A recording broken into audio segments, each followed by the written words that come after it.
Lord's house. I'm really glad you're saved today. Amen. Saved, headed to heaven, singing the rolls from yonder. I'm glad we'll get to be there one day when the Lord comes back. Good to be here this morning. Got your Bible, return to the book of Judges, chapter number 16. Book of Judges, chapter number 16. Judges, chapter 16. When you foggy outside this morning, don't let it get that way in here. I think you're coming out the road there, well, you wasn't even sure when we got here. It's foggy coming out through there. Appreciate the Lord watching over us, taking care of us. Book of Judges, chapter 16. Been reading verse number 1. It's a very familiar passage dealing with a man by the name of Samson this morning. Judges chapter 16, verse number 1. The Bible said, Then went Samson to Gaza, and saw there a harlot, and went unto her.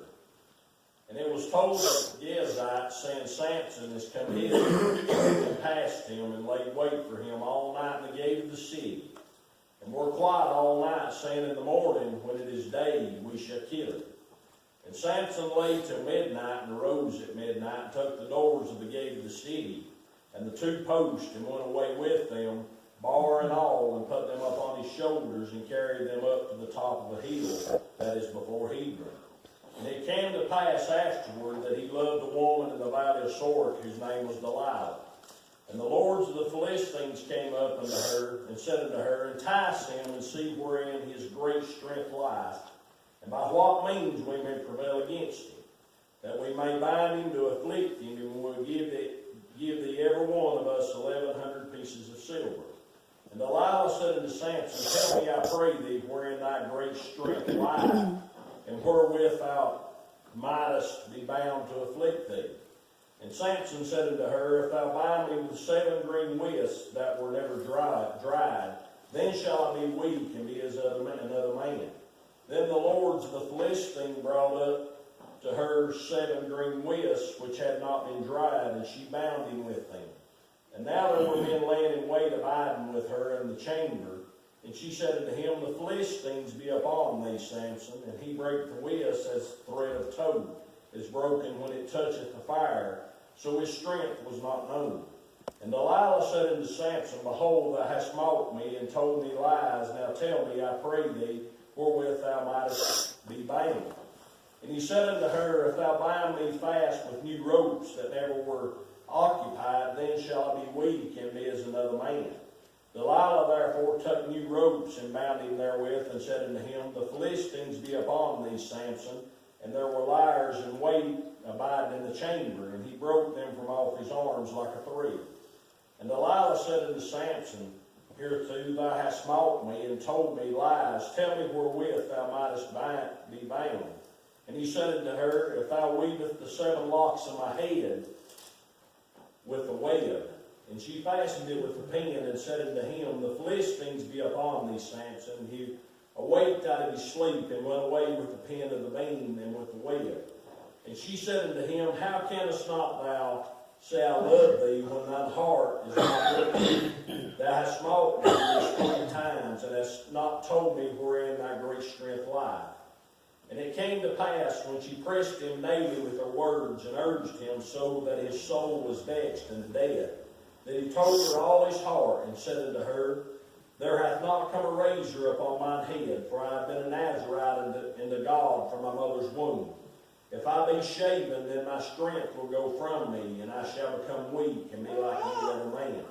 And when Delilah saw that he had told her all his heart, she sent and called for the lords of the Philistines, saying, Come upon this once, for he hath showed me all his heart. Then the lords of the Philistines came up unto her, and brought money in their hand. And she made him sleep upon her knees, and she called for a man, and she caused him to shave off the 7 locks of his head. And she began to afflict him, and his strength went from him. And she said, The Philistines be upon thee, Samson. And he woke out of his sleep, and said, I will go out as at other times before, and shake myself. And he wist not the Lord was departed from him. But the Philistines took him, and put out his eyes, and brought him down to Gaza, and bound him with fetters of brass, and he did grind in the prison house. Howbeit the hair of his head began to grow again after he was shaven. Then the lords of the Philistines gathered them together for to an offering great sacrifice unto Dragon their god, and to rejoice, for they said, Our God hath delivered Samson, our enemy, into our hand. And when the people saw him, they praised their God, for they said, Our God hath delivered into our hands our enemy, and the destroyer of our country, which slew many of us. And it came to pass, when their hearts were merry, that they said, Call for Samson, that he may make us sport. And they called for Samson out of the prison house, and made them sport, and they set him between the pillars. And Samson said unto the lad that held him by the hand, Suffer me that I may feel the pillars whereupon the house standeth, that I may lean upon them. Now the house was full of men and women. The lords of the Philistines were there, and there were upon the roof about 3,000 men and women that beheld while Samson made sport. And Samson called unto the Lord and said, Lord God, remember me, I pray thee, and strengthen me. I pray thee only this once, O God, that I may at once the Philistines from my 2 eyes. And Samson took hold of the 2 middle pillars upon which the house stood, and on which it was borne up, of the one with his right and the other with the left. And Samson said, Let me die with the Philistines. And he bowed himself with all his might, and the house fell upon the lords and upon all the people who were therein. So the dead which he slew in his death were more than they which he slew in his life. Then his brethren and all the house of his father came down, took him, and brought him up and buried him between Zor and Eshtaol in the burying place Amana his father, and he judged Israel 20 years. Let us pray. Dear Lord, we read in Judges chapter 16, the whole chapter. And this is a very familiar story about a man by the name of Samson. And I've often wondered, you ever stopped and really thought, this man was a man of great strength, but he was a man of God also. I mean, God chose him out even before he was born. He was a Nazarite from birth. God told his family never to cut his hair. That's where his strength lied in. But this man was a man that had strength physically, but he was a man that was spiritually strong also. But there were some things happened to him here in chapter number 16, where he became spiritually weak. And that's when his trouble began, when he became spiritually weak in his life. Now I want you to notice in Judges chapter 16 how sin finally penetrated the heart of this great man of God.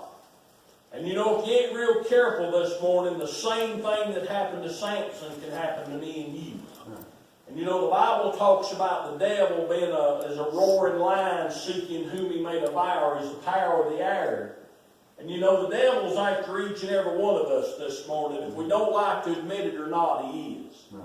I mean, his job is to try to make me and you as Christian people fall flat on our face. Get us to be real weak spiritually. Now you remember, Delilah got a hold of Samson's heart in this chapter. Now a lot of folks think, well, she was simply after his hair, but she had to get a hold of his heart before she ever got a hold of his hair. Now that's where his strength lied in. Now, you know, outward sin in our lives is a pretty good sign that that the devil may have a hold on our heart. Now you say, well, I'm saved. If you ain't real careful, the devil can get a hold of you and he can use you. And he can destroy you, destroy your home, destroy your church in a real hurry if you're not careful. I want to talk to you for a little while this morning, or preach on the subject for a little while this morning. The devil wants your heart, not your hair. You'll see what I'm talking about in this chapter here in just a few minutes. But I don't know if you've ever stopped and thought about it. Every sin that we've ever committed, you know, it's been shaped in our hearts where it's shaped at. Now, sin is something, the devil will begin to mess with your mind to begin with. Now, what comes into your mind is not sin immediately. I don't care how long you live, how good you live, there's going to be things come into your mind. But what you do with those things determine whether or not it becomes sin. Now, you know, when we get saved, we pretty much entered into a battle. We've entered into a war when we get saved. You say, what do you mean? When a person gets saved, there's a new nature comes down on the inside of me and you. That's the nature of God. That's the nature of Jesus. And it's going to be a battle between this old man, this flesh. And you know, this old flesh is still going to remain here. We're never going to get rid of this flesh until the Lord comes back and we see Him when we become as He is. Right. So there's going to be a battle daily between the flesh and the Spirit. Now you can go ahead this morning and say, well, I don't have that problem with that battle. You've probably never been saved if you don't have that problem and that battle daily. Now, I want us to see how the flesh finally got a hold of Samson's heart in this chapter. I want you to notice the Bible is talking about the Philistines. These were the folks he was going up against. These was the people that he had been beating, the people he had been killing, been destroying. They were enemies. And the Philistines in this chapter is a type of the flesh. I mean, they were a type of the world, they were worldly, they were a type of the devil. Then you come to this lady by the name of Delilah. And you look her name up and see what it means. Now, it does some good a lot of times to notice what some of these people's names in the Bible means. There's a lot of meaning behind them. But Delilah's name means delicate, or to flirt with, or a body like a peacock. So the Philistines picked out a woman they know was going to flirt with Samson. They picked out a woman that they know could get a hold of his heart if they got him in the right situation, in the right weakness, at the right point of time. Now the Philistines used the lustful desires of the flesh to get to Samson. Now the Bible tells us in 1 Corinthians 10 and verse number 12, wherefore let him that thinketh he standeth take heed lest he fall. Now Samson was a man of God. He was a mighty big man physically. I mean, as far as his body, I've often wondered, I don't know if he was really a big man or not. He was probably a common-looking man that God gives a lot of supernatural power to. But this man that we're talking about right here, he thought he could stand, thought that anything that come his way, he could handle it. But he got in a weak moment, a weak time, and it didn't happen. Now, the devil tripped Samson up. He thought he could stand, thought he was a big man. And you know that I've looked around the last few years of my life. There's a lot of people that's lived a whole lot closer to God than I have. And there's a lot of people that's walked in this Bible and studied this Bible a whole lot closer than I have. And the next thing I know, they failed. They've walked with God for years. They've stayed close in church. But the next thing you know, they become shipwrecked. Their homes are destroyed. Their life's ruined. Their testimony is ruined. You say, well, that can't happen to me. You better hold on. Me and you might be the next one. We're real good a lot of times at running people down when these things happen. You better be real careful. It'll come home to you if you're not careful. Now, this man by the name of Samson, I'll get somewhere with this in just a minute. But you know, the only reason me and you are here this morning, the only reason we're really living for God is grace and grace alone. Nothing else but grace and mercy. You know, if I was doing what I wanted to do or the flesh wants to do, my life would be shipwrecked by this sin. My testimony would be ruined. My family would be destroyed. This flesh is wicked, and you better be careful today. But ain't you glad the Bible said, greater is He that is in you than he that is in the world? There's one that's in me and you that'll make a way to escape. There's one in us that's greater than anything the devil has. But we got to be careful because this flesh is dangerous. But I want you to notice what the flesh did to Samson. I want you to notice in verse 16. He's met this woman by the name of Delilah, and the Philistines has already come and talked to her. And she's got a plan, already planned out what she's going to do. Notice in verse 16 where Delilah started. The Bible said, and it came to pass when she pressed him daily with his words, and urged him so that his soul was vexed unto death. Now notice the first part of verse 16. The Bible said, and it came to pass when she pressed him daily with her words. Now I want you to notice what she started doing with him. The first step, she started pressing on this man daily with her words. You know the first step, the devil to get a hold of your heart, he's going to press you daily. Now this woman is something she done continually, over and over daily. I got to think in the last few days, that's how the devil starts on me and you. He starts pressing us daily. Now, it wouldn't be too bad if we only had to face the devil one time a week. It wouldn't be too bad if we had to face him one time in the month. But my problem is, no matter how close I live, or how right I try to live, how much I pray, I'm still going to face the devil tomorrow morning when I get up. He's going to start pressing as soon as my feet hits the floor. You know, the devil's everywhere. No matter where you go, he's going to press. And you know, if you're to be honest, it's that way with you probably too. I mean, if we had to face him just today, and we didn't have to face him again the next month, it wouldn't be too bad. If we didn't have to face him the next year, it wouldn't be too bad. But he continually presses us every day. So you better be careful in this life, or you're going to get tired of the battle. I mean, that's one reason I believe a lot of people fall. The devil goes to pressing. They get tired of this battle. They get tired of dying out to self.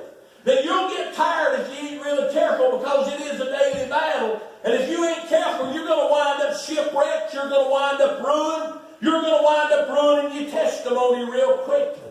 You know, it's my flesh is wicked this morning. Now don't try to tell me when you got saved, your flesh got saved also. This old flesh is something that'll never be saved. This flesh is wicked. This flesh is something that'll try to destroy you. I've heard some of this crowd get up in certain places at certain times, say when they got saved, they got victory over all this. Look, I'm going to show you something in the book of Romans that Paul said about this. Book of Romans chapter number 7, I believe it is. Romans chapter number 7.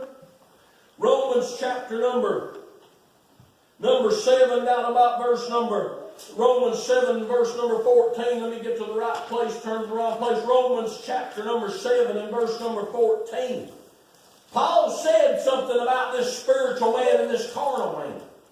Paul said in verse 14, for we know that the law is spiritual, but I'm carnal, sold under sin. For that which I do allow not, for what I would that I do not, but what I hate that I do. If then I do that which I would not, I consent unto the law that is good. Now then, that is no more I do it, that do it, but sin that dwelleth in me. For I know that in me that is in my flesh dwelleth no good thing. For to will is present with me, but how to perform that which is good I find not. For the good that I would do, I do not, but the evil which I would not that I do. Now if I do that I would not, it is no more I that do it, but sin that dwelleth in me. I find the law that when I would do good, evil is present with me. Now Paul said in Romans chapter 7 there in those verses we read, this thing's a bad. He said when I try to do good, evil's going to always be in my face. Now Paul said the law is a good thing. The law showed them back in the days before Christ came how evil man was, how wicked man was. You know, nobody could ever keep the law but Jesus Christ. Right. But Paul said the law showed him how wicked he was. You know, me and you'll never live good enough and never live, long enough where we can ever keep the law. Paul said there's a war that's going on in the inside of him, but James said God giveth more grace. Bible said in 1 Corinthians 10:13, there hath no temptation taken you but such as common to man. But God is faithful, will not suffer you to be tempted above that which you're able. But will the temptations also make a way to escape, that you may be able to bear it. You know why Samson lost his heart? This woman began to press him and the devil pressed him. You know, you need to be careful every morning when you get up. If you ain't real careful, the devil will go to press you, you'll get depressed. You'll get discouraged. Then the next thing you know, you'll let the devil follow you around all day long pressing. Best thing to do is first thing in the morning is talk to the Lord and get him on your side right then. Right. Get him going with you continually all day. Now here's a woman that's beginning to press him. The devil began to press on her. And look at another reason Samson lost his heart to the devil. Samson lost his heart to the devil also in this chapter because the devil in the flesh is patient to wait on him. You ever thought about that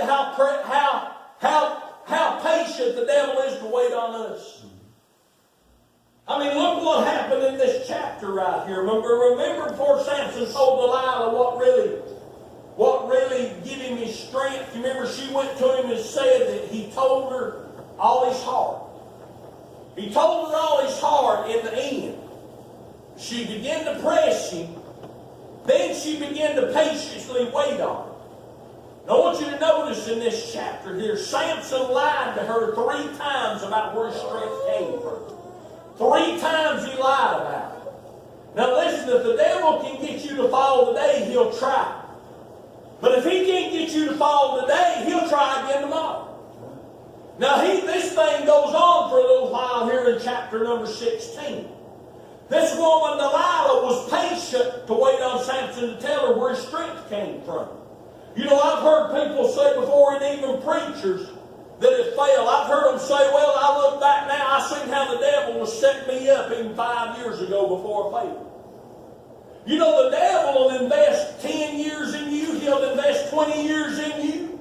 He'll invest 30 years in you if he asks to get you to fall. He's patient in what he does. He don't care how long it takes to get you to fall. He's looking for that one chance, that one time to catch you in your weakness to get you to fall. Now you can tell, let me say, when the devil's pressing people. Your priorities are going to begin to change when he begins to press people. Now here's this man by the name of Samson. I'll show you in just a minute how that he's lied here to this woman 3 times. But you can tell when the devil begin to press them. Their priorities begin to change. You'll see first in Samson's life how he loved God. Then in Judges chapter 6 and verse number 4, he loves Delilah. You can tell the devil is pressing his heart. You know, when people loses their first love. Samson's first love was God. Then he begins to love Delilah. His priorities begin to change. You ever notice when people lose their first love, their priorities begin to change? Remember how it was when you first got saved, all you wanted to talk about was God? How all you wanted to do was go to the house of God, be around God's people, get to God's house? You notice when people begin to talk about other things, their priorities has changed. When the house of God's not their first love, when God's not their first love.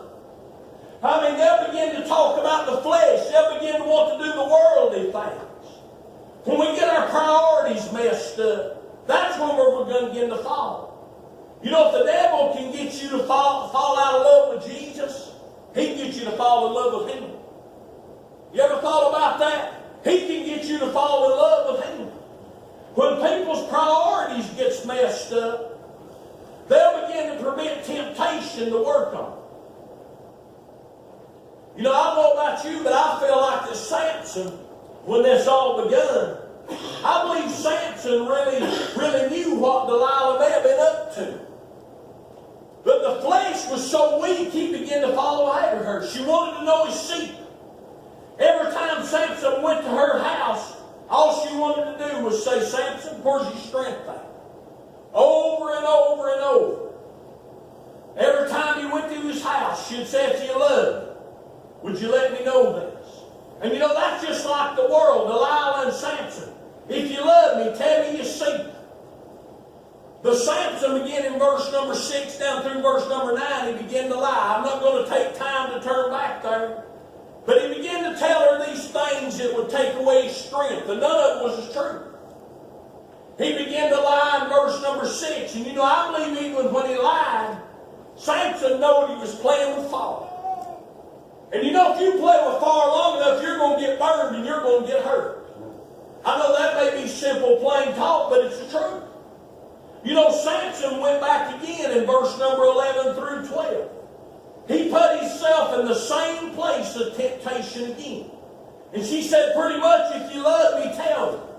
You know, Samson's attitude was kind of like, well, I was strong enough to push the temptation away the first time, I can do it again.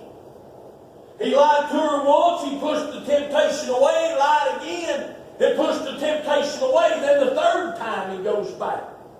Delilah says, if you love me, tell me. Samson's attitude was pretty much the same again. He said, I pushed temptation away 2 times, I can do it again. Verse 13, he lied to her. Then the 4th time he goes back to her.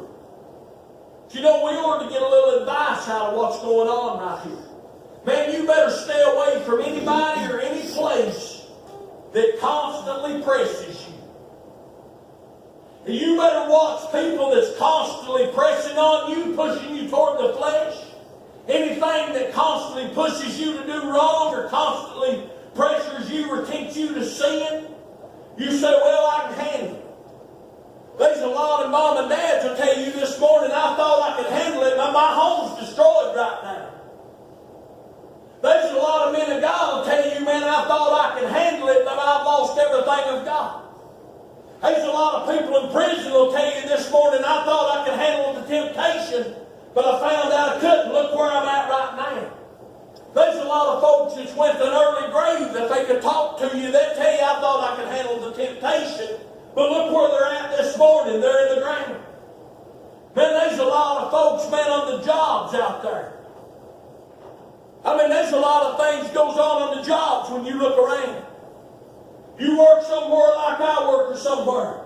Man, there's a lot of men and women thinks what they're doing is real innocent. Man, you get too friendly with that you working beside. You say, well, I can handle it. The next thing you know, your children's living somewhere and you're living somewhere else. I mean, you say, well, I can handle this. Man, you better be real careful. When something begins to press you, you better get away from it.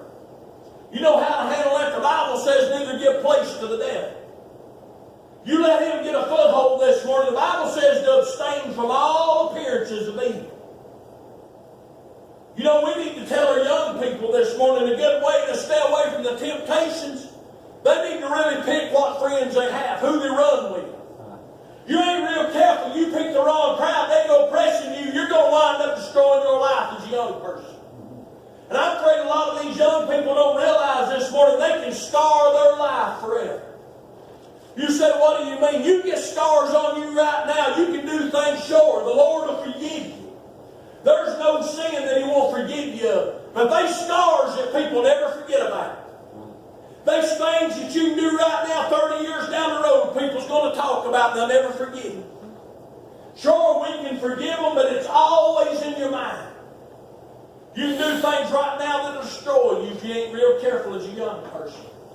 The Bible even went on here in chapter 16 to say that Samson told her all his heart. You know, the devil had control of his heart at this point. Now, when the devil gets control, it'll show on it. It'll show in your life. You know, there's never been a day, I believe, when the devil's got any more control of people than he does right now. We cut the TV on, we see all these things happening, like this shooting this week and everything. That's nothing but demon possession. You say you believe the devil can possess people. I believe, man, we're living in a world that's full of that. I believe if we could pull this spiritual world back and see what the devil's done out there, it'd scare us absolutely to death. Right. How can people murder people the way they do? Kill that many people at one time and not be controlled by something?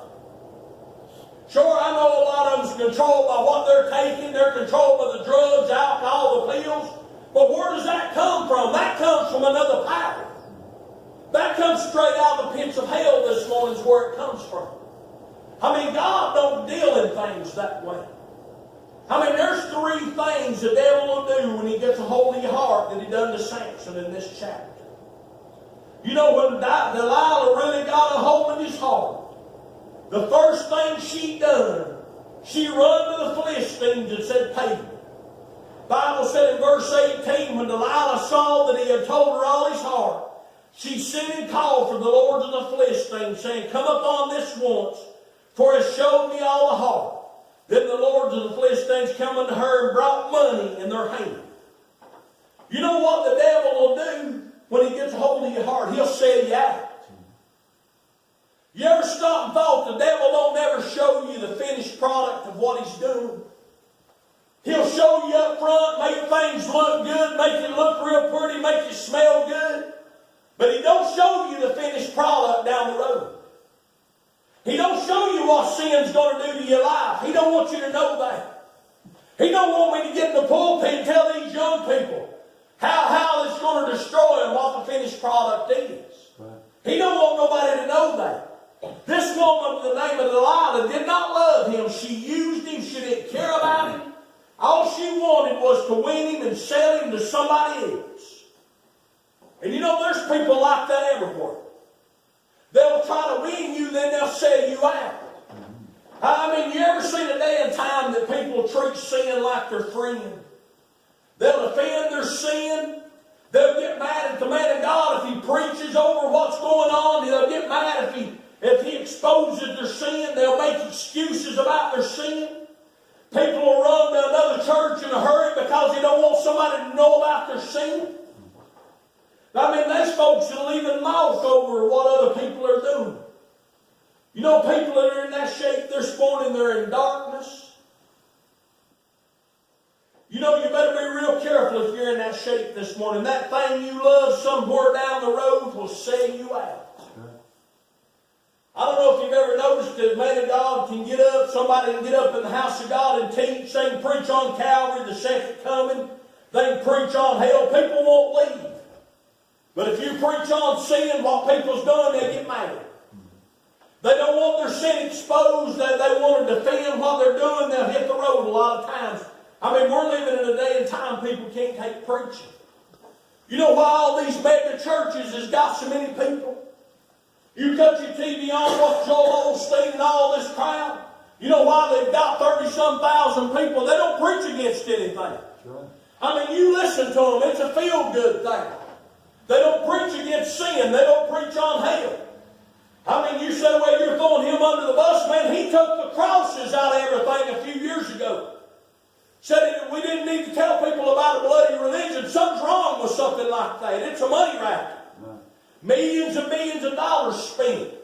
But where does it go to? In their pockets. I mean, man, a lot of these you watch on TV, they took the pulpit. There's not even a pulpit. That pulpit's a piece of authority in the house of God, furniture. I mean, that may be what it is, but it's authority figure is what this is. They thrown all those things out and brought the world in and everything's all right.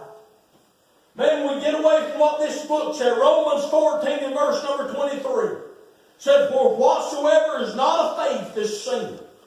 Galatians 6:7 said, be not deceived, God is not mocked. For whatsoever a man soweth, that shall he also reap. Numbers 32:24, the Bible said, and be sure your sins will find you out. You know, sin is still wrong, and sin will sell you out. You say, well, that word sin may be a little bitty word, but it's dangerous. You know, a lot of folks don't like that. They want a feel-good hour when we come to the house of God. I mean, I wish we could do that, but a lot of times we need to preach on what's wrong. Right. It ain't going to always be shouted out. It ain't going to always be about Calvary. But there's things in our lives we need to be real careful with. She sold Samson out when she got his heart. Then notice something else had happened. His strength fled. You remember back in verse number 4, the same woman or thing that wanted to give him affection. Down in number 19 wants to give him affliction then. The same thing that loved him now, just a few verses on down, wants to afflict him. First, when you look at them, they were all lovey-dovey. When she got his heart, she began to afflict him. Now, sin works that way. First, it'll love you. It'll embrace you. It'll love on you. It'll kiss you. It'll hug you. It'll make you feel good. It'll tell you things that's not all that bad. But when it gets you hard, it'll begin to afflict you and it'll destroy you. You know, when you lose your spiritual strength, man, you can't live in sin. You can't live right and be right with God. Verse 20, Samson was so backslid and so far away from God, he didn't realize he lost his spiritual strength. I mean, she had shaved his head, then he tried to get up like he'd done times before. Thought he'd break all this loose. He had no strength. His physical strength was gone, and the reason he had lost his spiritual strength also. You know, you ought to ask yourself this morning, how's your spiritual strength? Have you lost it? You know, you get over in the book of Song of Solomon, it talks about them little foxes over there. Is what really hurts us. It ain't these big outward things that everybody sees. It's these little things that nobody knows nothing about. These little things that we let creep in and think's not going to hurt us. But these little things mount up, man, and they destroy us. These little foxes. You know what Samson once fought and conquered and controlled is now pretty much leading him around by the nose. You know, I've heard folks say a lot of times when I got saved, I got total victory over all this stuff. You'll never get total victory over this flesh. Man, this old flesh, man, this crowd that tells you that stuff, there's nothing but liars and hypocrites. You know, if you ain't real careful, the things you once done will slip back into your life. They'll begin to look good. You ever notice that after you've been saved a while, the things you once do, you'll begin to looking at them again and say, well, they ain't all that bad. Yeah. But if you ain't real careful, you'll let them slip back in. And before you know it, the devil will sell you out. And the devil will steal your strength. Hey, Samson didn't realize what his future held for him if he'd been real careful. I mean, he got sold out. He lost his strength. Let me show you something else will happen if you let the devil get a hold of your heart. Look in verse 21. The Bible said, then the Lord and the Philistines gathered together for to offer a great sacrifice unto the dragon their God, and their joys. For they said, our God hath delivered Samson our enemy into our hands. And when the people saw him, they praised their God, for they said, our God hath delivered into our hands and destroyed of our country, which slew many of us. Now here's a man with the name of Samson. If you'll look back up in verse 21, the Bible said the Philistines took him and put out his eyes, and brought him down to Gaza, and bound him in fetters and brass. And he did grind in the prison house. The devil will sell you out and steal your strength, and he'll take your sight also. They put Samson's eyes out, then made sport out of it. Put him down there grinding, man, pulling that thing around, grinding the coal. They put his eyes out. You know, when you lose your sight, you ever notice when you lose your spiritual sight, a lot of folks don't see any wrong in anything. The Bible said, where there's no vision, the people perish. You know why people don't see any wrong anymore? The devil's got their heart. Right? And a lot of folks, the Bible's telling us, they're looking at things, they're right in their own eyes. You know, God would have probably been just to kill Samson. I mean, he was God's man. He began to lie, then he sold God out, lost his strength, and lost his sight. But you know, you can think back up in verse number 22, even after Samson done all these things, God was still going to use him one more time. The Bible said, howbeit the hair of his head began to grow again after he was shaven. You see a God of a second chance right here in verse 22. I mean, God could have let Samson stay down there and grind and die just the way he was. But God let his hair begin to grow again. Then we read earlier how that they began to make sport of him. They brought him in, was going to watch him make fun of him. Remember, Samson had that little old boy lead him in and told him to put his hands upon the pillars. The Bible said he killed more in his death when he brought that roof down than he did all his life. God had to take Samson out of here, I believe, but God still used him in the end to do something that needed to be done. I just wonder this morning, how many of us are like Samson? You know, we've let sin get into our life, we played with it a little bit, and before we know it, we begin to lose our strength. We begin to lose our power, then we begin to lose our sight. You know, I believe all of us this morning as Christians, we do that a lot in our lives. No, we can't live a perfect life. There's no way. Sin's going to follow you every day and it's going to press you. But you know, old Samson in the end called on God one more time and God listened to him. You know, that's what we need to simply do every day. When the devil presses us, just call on God. Right. Say, God, help us. We don't need to get in a mess like Samson did. And I don't believe there's none of us probably as spiritually strong as Samson was. Man, he was God's man from a birth. He was a judge there in the nation of Israel. But he got messed up. And I ask you this morning, you getting close to getting messed up? I mean, the devil been pressing you. Nobody may not even know anything about it. You know the devil's going to press. He may be pressing on somebody in here this morning. I want you to stand to your feet for just a minute. I'm done bowing your heads for just a minute. I know it's been a little bit different this morning.